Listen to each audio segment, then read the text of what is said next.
Good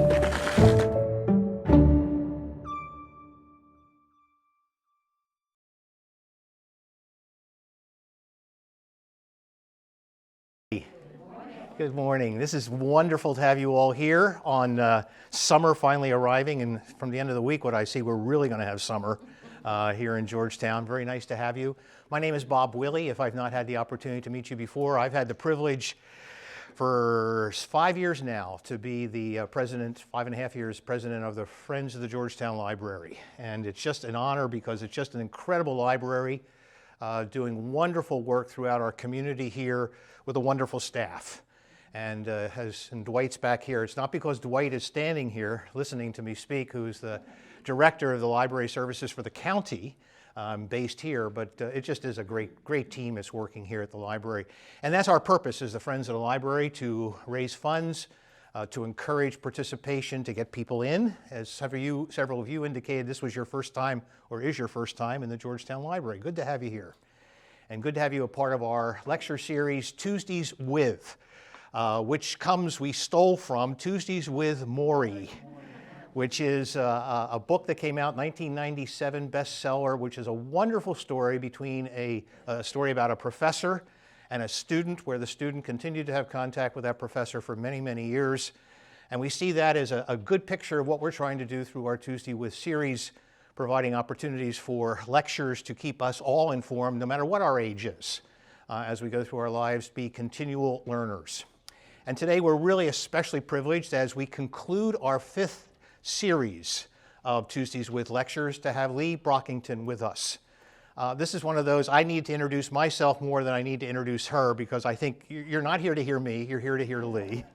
I will say this is the first time that a speaker came with her own podium. This is Lee's podium. And it's not for security reasons or something like that. It's just our podium here is too tall for her. So anyway, we went back and forth in preparation. It's a very, very special podium. She can say some more about that. She's here today to speak on the Grimke Sisters, South Carolina women who worked toward abolition, an important part of our history here. As I said in the announcement, we sent out for South Carolina history, but also United States history, to understand that important element of what was happening in terms of women's voices at a critical point in American history. Lee Brockington, historian, teacher, writer, community activist, and most importantly, a friend. Lee, thank you. Thanks very much. Anyway, what a nice thing to say. I do like when the library is videotaping and putting things on YouTube, every now and then that other lectern shows my eyes. And the only thing I want you to see are my lips moving. My lips moving. I love to talk and I love this subject. I'm so excited. One of the things that has always fascinated me is that there are so many women's stories never told. The exciting thing is I didn't learn about the Grimke Sisters until later than I should have. Many of you know about the Grimke Sisters because of a novel. And novels are good. It's kind of like the movie The Patriot.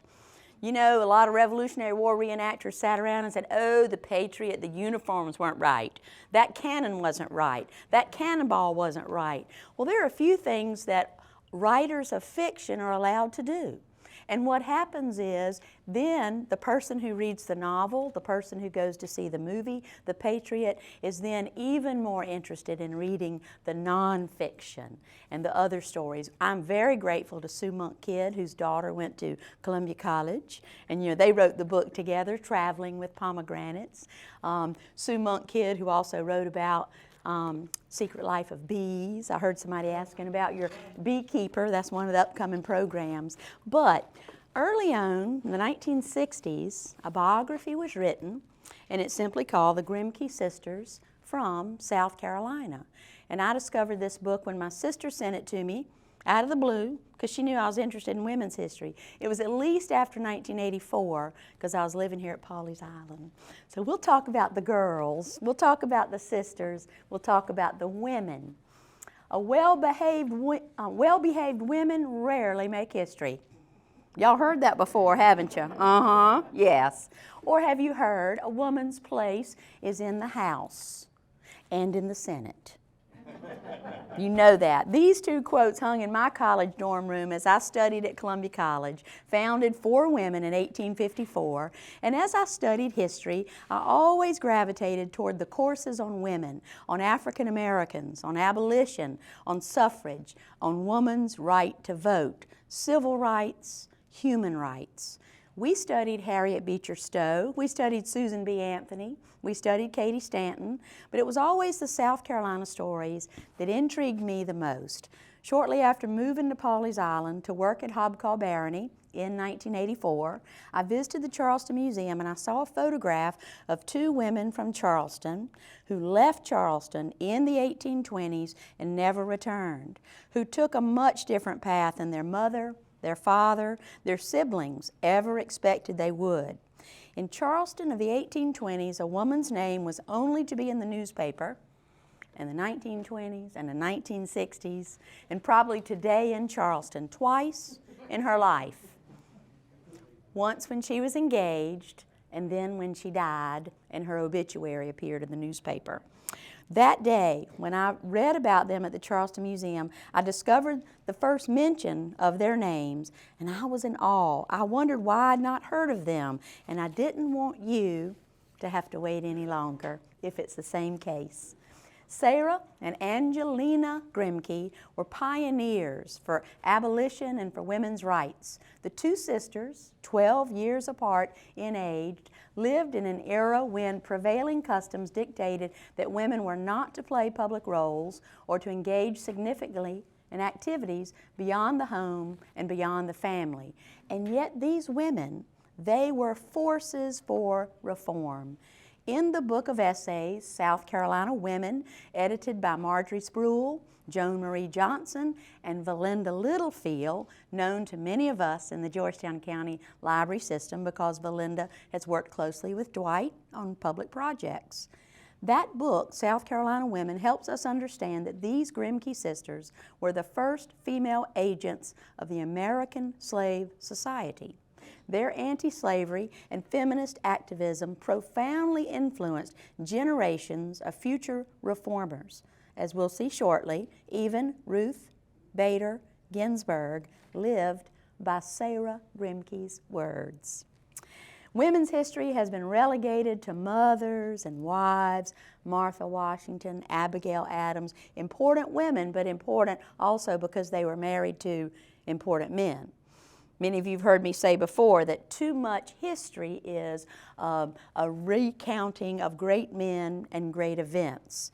Sarah and Angelina became 2 extraordinary women, born to an elite white slaveholding family, and they became the earliest leaders of both the anti-slavery movement and the women's movement in America, and directed unwanted attention, according to the South and South Carolina, unwanted attention on the South and South Carolina. Let's explore the story of these 2 women, 2 sisters born into a very traditional, wealthy family, 2 sisters who rejected their lifestyle, their family, and their hometown to be leaders in abolition and suffrage. And in order to understand them, let's try to understand South Carolina history with a brief reminder of our own state's background. Founded as an English colony in 1670 by King Charles II, the goal of Carolina was to make money for the crown, to make money for the King of England. All were welcome: English, German, Irish, French, and Jewish people. Jews, first from Germany, Spain, and Portugal, Jews who spoke several different languages. They knew foreign exchange of money, and they would soon establish the first synagogue in the nation. In fact, many of you already know, don't you, South Carolina had the largest Jewish population in America until the 1820s, when what state surpassed us? New York, as you'd guess. But the early colonial leaders were English. Many had come to Carolina with slaves from Barbados. History has proven that we were a colony of a colony. And in the Caribbean, English planters established themselves and redirected all of the Caribbean agriculture to the production of sugar and rum. the real reason Southerners like sweet tea. It has everything to do with the production of sugar and rum. It is true that we have a sweet tooth and we can blame it on Barbados. By 1670, there was little available land left in Barbados, so sons, and especially second sons, other English immigrants settled in South Carolina and quickly established agricultural efforts, timber exports, and livestock production. The colony grew exponentially, especially because of the enslaved population. The plantation system that developed from the 1690s through the Revolutionary War did not just rely heavily on slavery. The agricultural system was totally dependent on enslaved labor. Slaves, enslaved labor. As we try to remember that these slaves were human beings, they were humans who were enslaved, consider the fact that many of them were brought even to Barbados from the west coast of Africa, and they were part of a worldwide web of commerce. It is amazing to study that while the South's plantation system averaged about 100 enslaved persons per plantation, about 100, slaves lived in urban areas in the South and in the North and in the West. Joseph Mcgill, the founding director of the Slave Dwelling Project, who's also been a speaker here, travels, lectures, and sleeps in dwellings once used by African Americans in South Carolina, North Carolina, Virginia, but also in Washington, D.C., in Pennsylvania, in New York, in New Jersey, in Missouri, in Kansas, and even now he's researching the Lewis and Clark expedition that went all the way to Oregon because there were enslaved men that traveled with them and they slept somewhere. And Joe McGill's going to find it and he's going to go. And it always is to bring attention to the plight of those enslaved laborers. Charleston was also a black majority city almost immediately. It was necessary to create and publish the slave codes as early as 1695. Charleston was a leading colonial city, economically and politically important. Our first cities like Philadelphia, Boston, Baltimore, and Charleston, all port cities that created wealth, and money was often reinvested simply into more land and more slaves. In South Carolina, rice and indigo and cotton production were all early crops and labor-intensive crops. By the 1740s, the first real wealth was produced by indigo. Again, women's history played a major role in its success. You know the name Eliza Lucas Pinckney, and remember, she wasn't the first to plant rice. Men had planted rice and failed. So she was the first to plant rice and be successful. Indigo. The first to plant indigo and be successful. Remember, not the first to plant indigo, but the most successful. Also, by the Revolutionary War, rice was being produced in former tidal swamps of the Low Country, requiring more and more land and more enslaved laborers. Georgetown County produced millions of pounds of rice along its 5 rivers and Winyah Bay.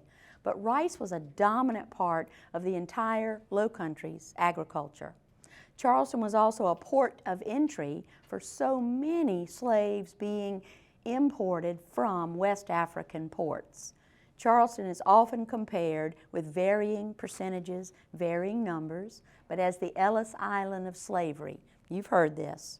African Americans today living in America can often trace their arrival as enslaved humans to Charleston, South Carolina.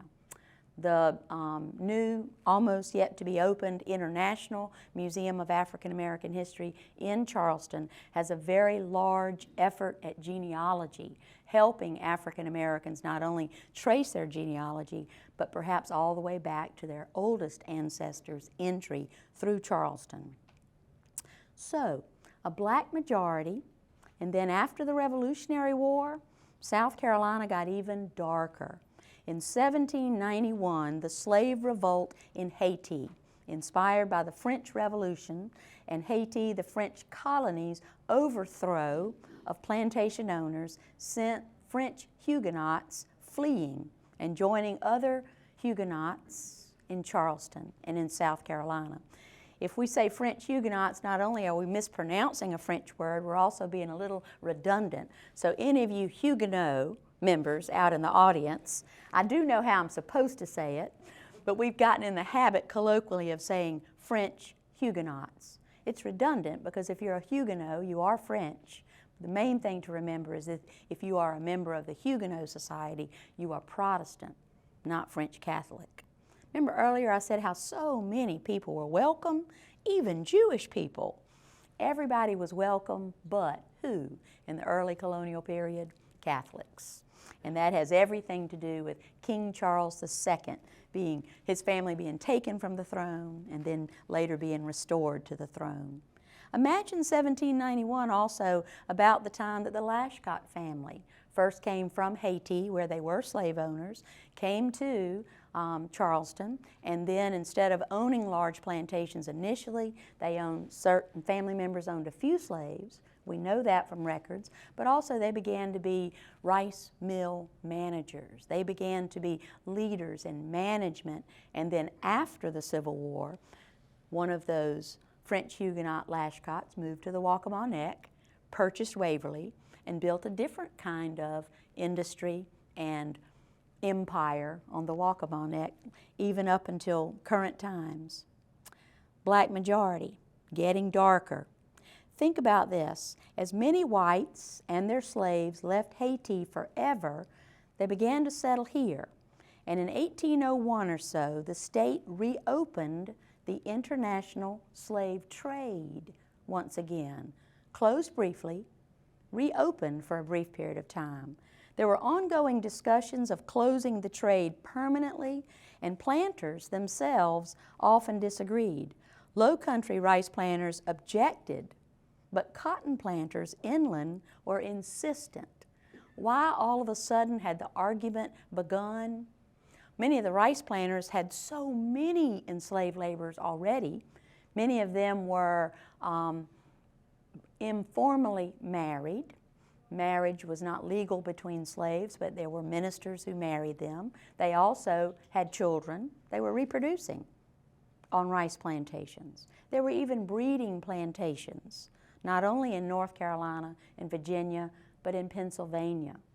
With the upcoming process of closing the slave trade, literally breeding plantations for human labor had been established on the East Coast. But why did cotton planters all of a sudden become so interested in acquiring even more slaves? You know the dates. Eli Whitney, 1796, the patent on the cotton gin. Notice I didn't say he invented the cotton gin, because there are other Southerners, you know, Jekyll Island, Georgia, people in Charleston, people in Georgetown, people in Winnsboro, South Carolina. As Eli Whitney traveled and observed, he took a little bit from all these different inventors, but he was the first to get the patent. And that's all that really matters when you're an inventor, who's first to get the patent. Well, with Eli Whitney's cotton gin in 1796, you know that it revolutionized the cotton growing and the milling industry, and now anyone with a little bit of land and a few slaves could become an instant millionaire. What rice planters tended to call new money. Not old money, new money. Before the international slave trade did close in 1808, 75,000 enslaved laborers were brought through Charleston between 1804 and 1808. 75,000 human beings, more than all the slaves brought since 1670. From 1670 to 1808. It's amazing to think. Tensions rose, new slave codes, new laws were enacted, and yet families grew richer. The Grimke family had strong roots in the early colony. Eli Polyakoff writes in the South Carolina Encyclopedia that John Fauchereau Grimke, the father of the Grimke Sisters, was born in Charleston in 1752, and he became a leading jurist, not just a lawyer, but a legal scholar. a jurist, an expert in law, a writer of law, and a judge and a legislator. Educated at Cambridge, Judge John Grimke married in 1784 to Mary Smith. Who would name their child Mary Smith? Jane Smith. Mary Smith came from a long, distinguished South Carolina family, a wealthy family. One of her ancestors, one of the first landgraves in the colony, Thomas Smith. Judge John Grimke and Mary would have 11 surviving children. And by saying that, remember, she bore 14 children. 11 survived. Judge John Grimke would publish a book on courtroom standards. He would publish South Carolina's first digest of updated laws, creating a uniformity of laws for the Low Country, for inland, and the Up Country. And Judge John Grimke encouraged all of his children, all 11, to grow in intellect. Nothing like torts for bedtime stories. What would you do? He would ask his sons and daughters. He encouraged all 6 sons, all 5 daughters to be smart, to read, to be intellectual.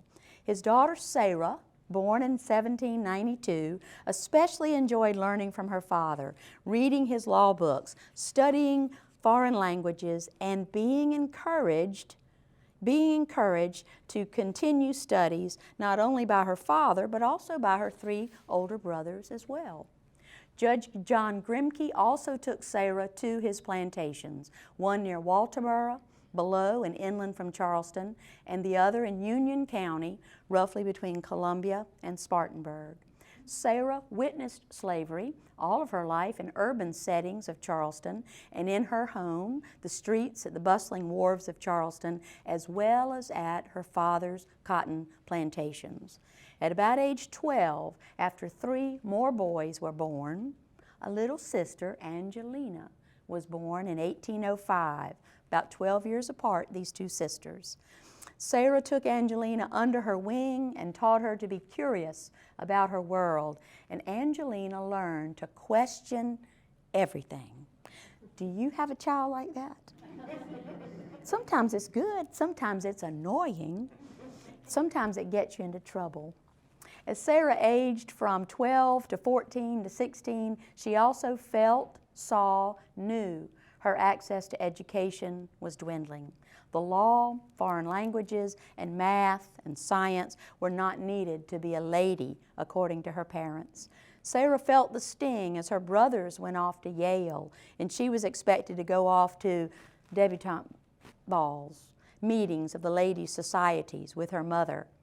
At the death of their father, Judge Grimke, his will and inventory give us some insight into the lives at their home.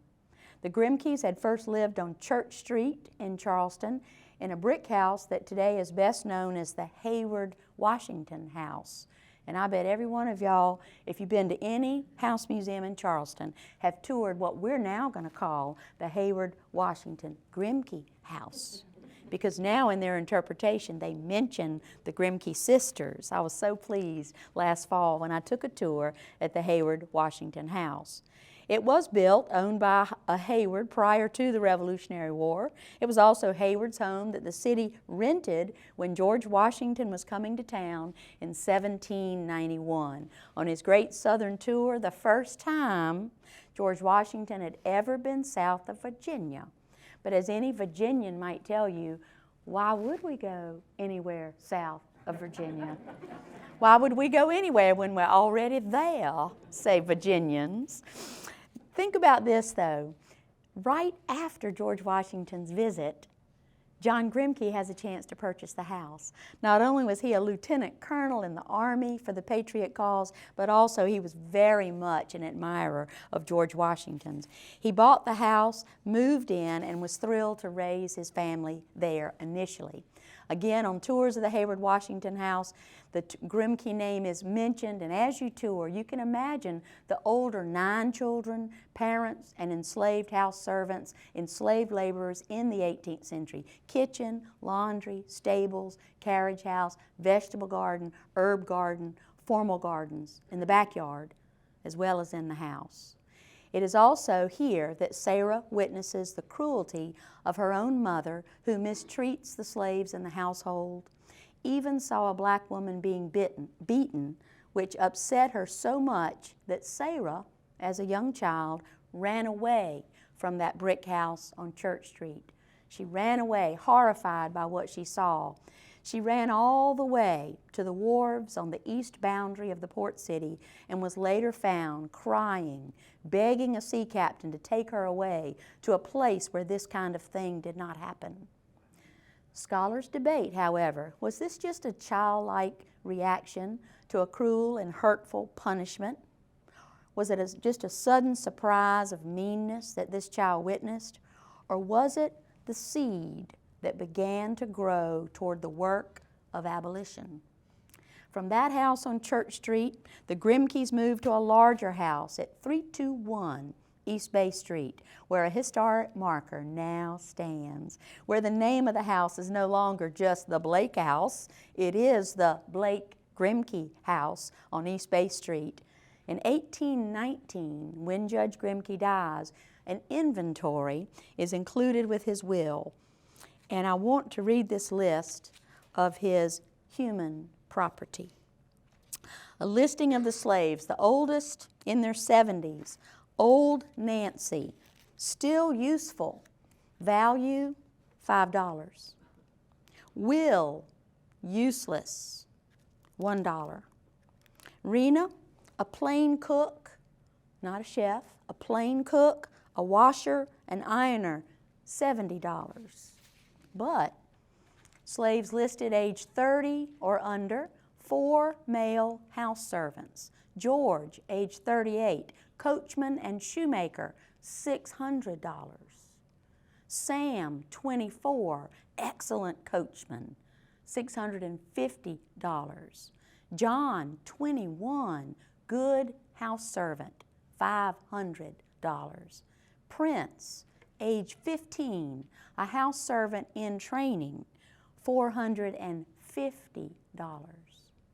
3 ladies' maids are listed in the inventory. Bess, age 30, with 4 children, aged 3 months old to 8 years old, $1,500. Maria, 23, $600. Maria and Margaret, only 14, $450. Maria and Margaret, valuable because they were seamstresses. Peggy, age 34, plain washer and ironer, $500. And Dick, 34, a plain cook, $400. What's the difference in those that were in their 70s and were useless or almost useless to those who were under 30? Not only their level of work they could produce, but you know what else? Their ability to reproduce. And in 1819, the slave trade had closed. Not just the value of human lives on paper, but also the thought of how they valued individuals, human beings. By 1819, Charleston did have enormous wealth, 4th largest city in America, 24,000 people. But only 11,000 were white. 13,000 were Africans or of African descent. 89% of the black population was enslaved.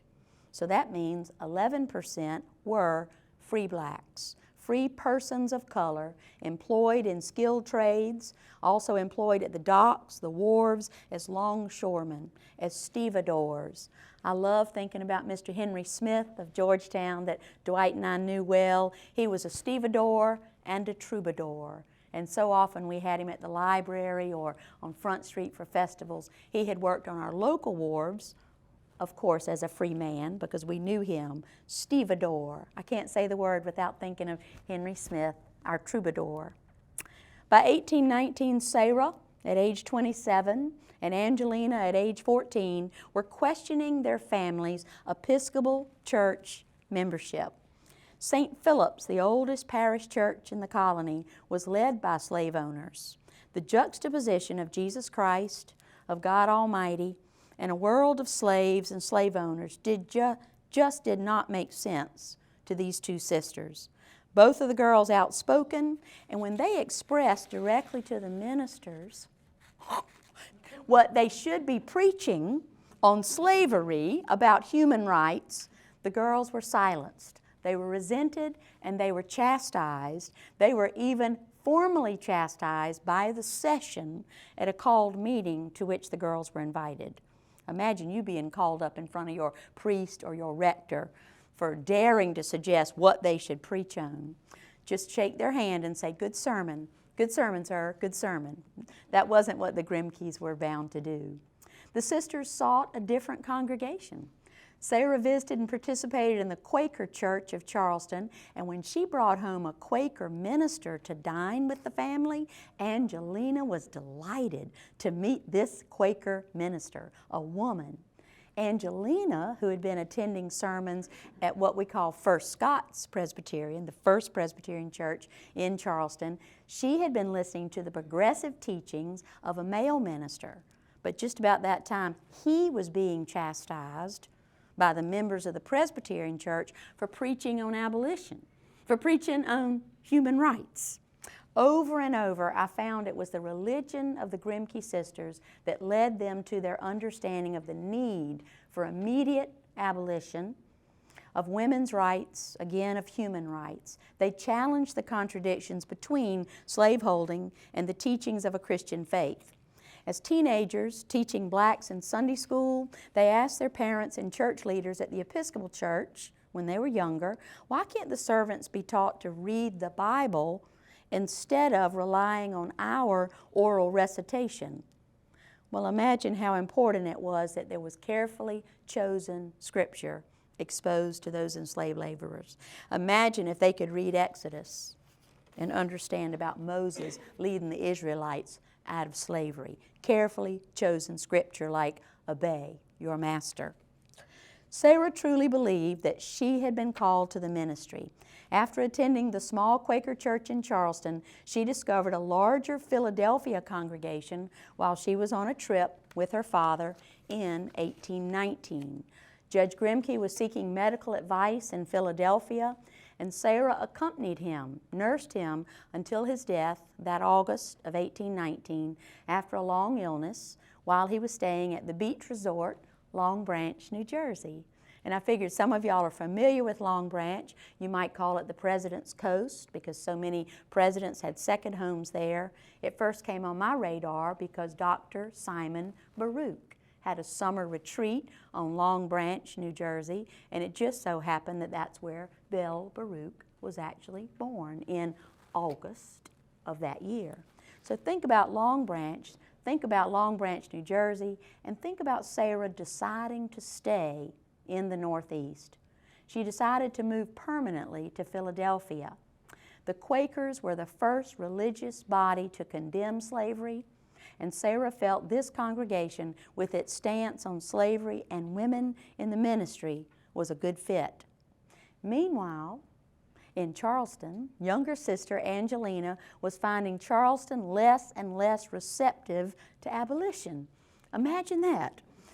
She didn't see it eye to eye until about 1835 when she wrote a pamphlet entitled An Appeal to the Christian Women of the Southern States.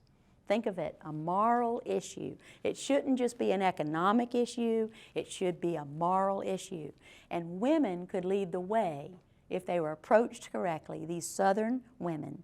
An appeal to the Christian women of the Southern states, encouraging women to support abolition. Angelina saw the literature not just repudiated by Charlestonians, but some Charlestonians raided the post office and set fire to all incoming abolition material.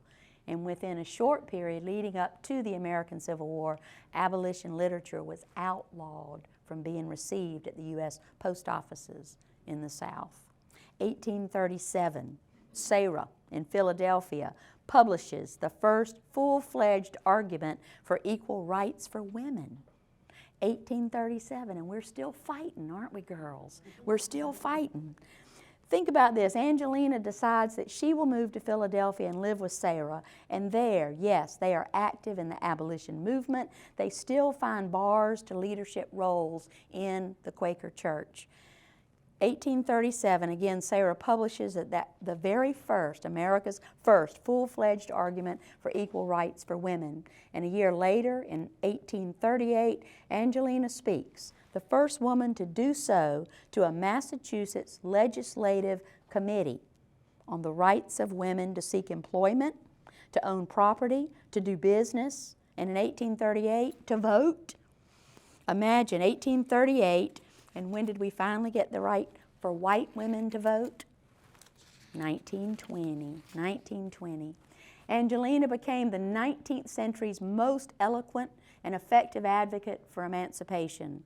And it certainly was her skill, her speaking ability, but she and her sister had lived it. They were Southerners who personally knew slavery. But oh my, controversy followed them. Churches in Massachusetts published a pastoral letter denouncing the behavior of women who forget themselves and are serving as public lecturers and teachers. Deny them a venue for their speeches. That's what the pastors in Philadelphia said. Can you guess what happened? People got more and more curious, and they turned out in droves to hear, especially Angelina Grimke, whenever she was speaking. And so it was that, guess what happened? They came, I'm sorry, lost my place. They came in droves. They came to hear these female abolitionists, these female public lecturers, and the abolition movement raised the money to build its own venue. Thank you very much. Pennsylvania Hall in Philadelphia, where 3,000 people were able to attend lectures. The audience was both black and white, male and female, creating tensions around Philadelphia, increasing tensions. Neighboring states, not far from Pennsylvania, when you look at the map, neighboring states like Virginia and Maryland were full of Southerners, full of enslaved laborers on cotton and tobacco plantations, and these slave owners were wealthy and influential. Even the Philadelphia merchants were very dependent on the trade of wealthy Southern slave owners. Don't be rocking the boat. Don't be having 3,000 people come to an abolition lecture. Louise Lucy Knight, writer of a new and forthcoming book on the Grimke Sisters, due out in 2024, wrote an essay for the Smithsonian's National Museum of American History and described these heightened tensions. As 3,000 gathered inside to hear the convention's days-long events, mobs in opposition of abolition began to gather outside. Loud shouts, constant chanting, threats, and violence led to bricks being thrown against the glass windows, glass shards falling outside due to the closed shutters on the inside. Angelina Grimke rose up to speak as scheduled and turned the audience's fearful agitation to redirected purpose with these words. Do you ask, what has the North got to do with slavery? Do you hear that? Do you hear it right outside? Those voices tell us that the spirit of slavery is here. This opposition to abolition shows us that slavery has done its deadliest work in the hearts of our citizens. I was brought up in Charleston under its wing. I have never seen a happy slave. What if the mob should now burst in upon us, break up our meeting, commit violence against our person? Would that be anything compared to what the slaves endure? Sensing the audience's nervousness, Angelina continued, This is the evidence that our efforts are working, or else the friends of slavery would not care what we say or what we do. Her skillful ability to turn the opponents into props for her argument kept listeners in their seat. The hall was not emptied, the meeting continued. And after all the speakers finished, all the women prepared to exit, black and white, they linked arms in pairs and walked out past thousands of jeering white men. However, the next night the mob returned, and they set fire to the 3-story Pennsylvania Hall. And it gets worse. The Philadelphia Fire Department came immediately upon call, but they did nothing to extinguish the fire. Accounts tell us, and when I first read that the firefighters only aimed at the buildings and structures on all sides of the Pennsylvania Hall, I thought about firefighters I know. I thought about volunteer firefighters. A lot of times at Pawleys Island, those heart pine structures are going up in flames, and what you do is you put water on the surrounding buildings. You know one is a loss, but that wasn't the case. We know that because the few firefighters that did turn their hoses on the Pennsylvania Hall, the 3-story building in flames, other firefighters turned their hoses on those firefighters, making them stop trying to extinguish the flames of the hall where so many abolition speakers had been. With a brief break in the convention, on May 14, 1838, Angelina Grimke, age 33, takes a little bit of time to marry Theodore Weld. Can you imagine, in the midst of a great big convention, in the midst of the big hall burning down, they go forward with their ceremony in the home of her sister. Angelina, the youngest, marries Theodore Weld, a fellow abolitionist, and their ceremony is officiated by a white and a black minister. The wedding vows omitted what? Obey your husband. And not only did Angelina suggest that, Theodore actually was all for it. I'll give you a hint. We didn't say that at my wedding either. Yeah. Think about, I mentioned, didn't I? Theodore Weld was not only an abolitionist, but a great proponent of women's rights. And there in her sister's Philadelphia home, with about 20 witnesses, they are married. And to celebrate, a wedding cake made by a black baker, a free man of color. Even the ingredients, the sugar for the cake, is what you and I would call fair trade sugar. It was grown by free persons, and supplied for the wedding cake. Both bride and groom returned immediately to lecture in other venues instead of going on a honeymoon. The great fire, the mob, the unrest led to the arrest of several men of considerable property, as they were described in the Philadelphia newspaper, men who were fathers and citizens in good standing, but they were only arrested. There was never a conviction, not even a trial for the men who were arrested for arson charges. The mayor of Boston wrote this: "Those citizens are more upset by the encouragement of race mixing. Men and women, black and white, in the audience at Pennsylvania Hall." In other words, they brought on this trouble themselves. Angelina and Theodore Weld had 3 children together. Ironically, none of them were participants in the movement. Throughout the 1830s, 40s, 50s, and 60s, until the Civil War ended, Sarah and Angeline remained active in writing, supporting, and financing the abolition movement. But just when you think it can't get any more interesting, it does. In February 1868, 3 years after the Civil War ends, Angeline is in Philadelphia, happily married, raising children, active in women's rights, and she reads the paper. February 1868, there's an essay by a Lincoln University student named Archibald Grimke. And here she is in Philadelphia. It's an odd and rare name in South Carolina, much less in Philadelphia.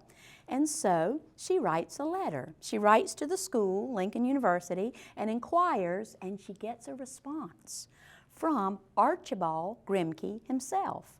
"I am one of 3 brothers, all sons of your brother Henry." Y'all know this? It's interesting, isn't it? It was both a shock and a delight to Angelina. "I am one of 3 brothers, all sons of your brother Henry." Angelina reads further. Our mother was his slave, Nancy Weston, and we were raised in Charleston. And we do now know a great deal about their lives pre-Civil War in Charleston, where they lived, how they were treated, how often they ran away, how often they were punished. We are your nephews, Archibald wrote in his letter. Sarah and Angelina responded with letters. They created visits for the young men, and also there was the establishment of a strong aunt and nephew relationship. 2 aunts, 2 nephews.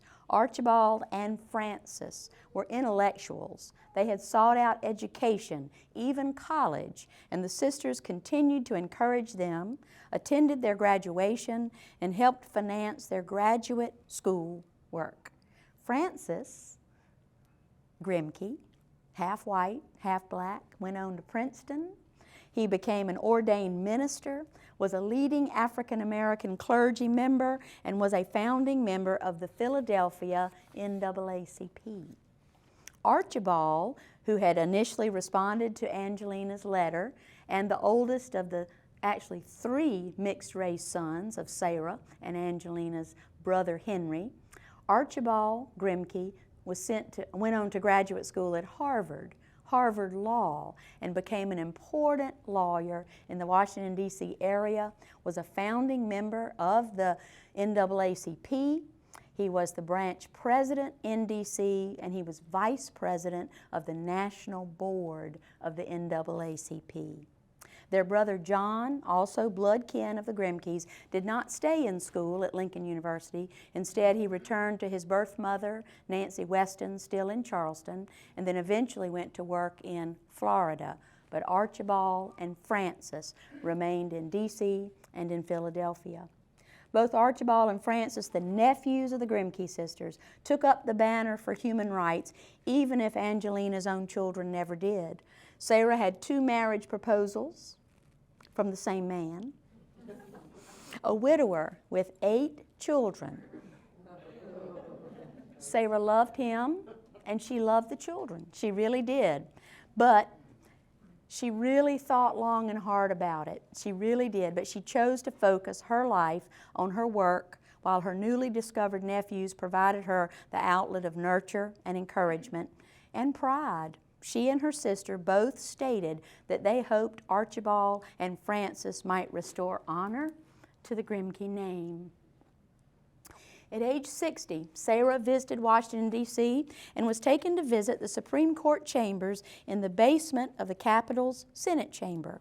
The empty room was fascinating to Sarah, and she didn't hesitate when invited to sit in the empty Chief Justice's chair. Taking a seat, she found herself musing. Who knows, but this chair may one day be occupied by a woman. She wrote later, the brethren laughed heartily. Nevertheless, it may be a true prophecy. In 1993, Ruth Bader Ginsburg became a Supreme Court justice, the first woman to do so. While we still have not had a female Chief Justice yet, to use Sarah's words, it may be a true prophecy in our lifetime. The Grimke sisters' words still resonate today. Angelina wrote in about 1840, I am trying to talk down, to write down, to live down this horrible prejudice. We must dig up this weed by the roots and eliminate this prejudice from our hearts. Sarah Grimke's words, famous words, quoted by Ruth Bader Ginsburg on more than one occasion, all I ask of our brethren is that they take our feet off our necks. In the documentary, Notorious RBG, we learned Sarah's words had become Ruth Bader Ginsburg's mantra. All I ask of our brethren is they take their feet off our necks. In 1998, the Grimke sisters were inducted into the National Women's Hall of Fame, located at Seneca Falls, New York. And if you've been following the women's right to vote, you remember the Seneca Falls Convention. But I love realizing that 10 full years before the groundbreaking beginning of the women's rights movement at the Seneca Falls Convention, 10 years before that, the Grimke sisters were in New York Boston, Philadelphia. These two women were arguing for abolition, continued to argue for women's rights, human rights. Somehow, through the inhumanity they witnessed in Charleston, South Carolina, the Grimke Sisters, through their religious beliefs in human equality, a humanist belief in life, and a strong intellect that their father instilled, through a keen awareness of all that was happening in their city, their state, their country. Their own religious fervor, their own patriotism, they loved America, and their dedication in seeking human rights made a difference in our world. As you read more, perhaps the novel, as you read the 1960s biography, perhaps in 2024, the new Grimke Sisters biography by Louise Knight, and especially within the next couple of weeks as you rush down to take the Grimke Sisters walking tour with award-winning Leanne Bain in Charleston, see as I did, see Charleston through their eyes, continue to be curious, and of course continue to care about your community. Thank you for listening about the amazing Grimke Sisters. Thank you, thank you. Woo, woo, woo. And I'm always glad for questions and answers if you think we have time, sir. All right, the man in charge. Any questions? And I hope I can answer them. Tell us about your podium. Oh. Thank you. My husband built the podium, my late husband. In 1987, I met Bill Sheehan in Marlowe's grocery store. And if you don't know that story, how much time do you have? But I met Bill, the Santee Cooper man, and we married in '90 in the Little Creek Chapel. And as I was doing more and more speaking, I don't know if I was getting shorter as time went on or the lecterns were just getting bigger, but he decided that he would make me one that I could move around. He used wax myrtle out of our yard and heart pine, some found lumber. Bill was famous at finding lumber. And I just realized as I was standing here today, I used to be 4'11 3/4. I think I might be 4'10 3/4. So maybe I need an adjustment. Could you see my lips though? That's the most important part. And it is light enough, because it's wax myrtle, for me all by myself, if I need to pick it up and put it in the back of my car. But how wonderful to have assistance. But everybody should have a portable lectern, because then no matter where you are, just pull it out of the back of your car and just start talking.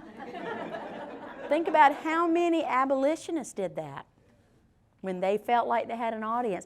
Think about how many young women involved in women's rights. Just start talking.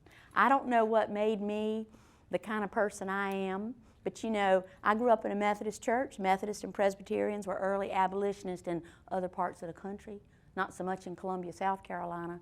I think it was simply going to public school and meeting people beyond housekeepers of my friends. Mr. Cheeseburger, the yard man next door. His real name was Cheeseborough, but we didn't know that. We just called him Charlie, Mr. Cheeseburger. But I think by going to public school and by 6th grade, desegregation in Columbia, South Carolina, gave me opportunities for friendships, gave me opportunity to meet people, to talk about their parents, their baseball game, their horses, their love of horses, whatever it was. And I think that in many ways, meeting people first and being classmates together and then realizing they're black, or realizing a friend of yours might be gay or lesbian, if they're friends first, that accomplished so much. And also, if nothing else, they're human beings. And we all owe each other that much respect, that much space. What really stood out to me as I was preparing this lecture the past couple of weeks is how long we've all been fighting this fight. Whether you're a woman, and I got one of those cards on my file cabinet that says, "Can you believe we're still having to protest this blank?" I won't use that word because I'm a lady.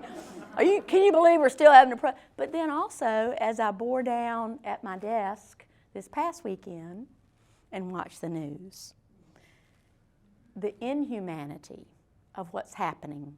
It was one thing that the Grimke sisters were fighting so hard in 1838, but we are still needing to fight, to stand up for each other, to stand up for people that deserve respect. They deserve to be known. They're human beings, and I think we can continue that effort, starting right here in Georgetown County, certainly in our state, in the South, and in the nation, because it's a national and it's an international problem. Some would call it the American curse, and I'm not sure I'm one to disagree, but I think even if you're cursed, you can learn to work through that and overcome a great deal if the country, if the community is willing. And I think Georgetown County is. Don't you? I do. Thank y'all. Thank y'all. I'm sorry. I'll let you answer. Thank you, Lee, very, very much. It's been so good to have you all here.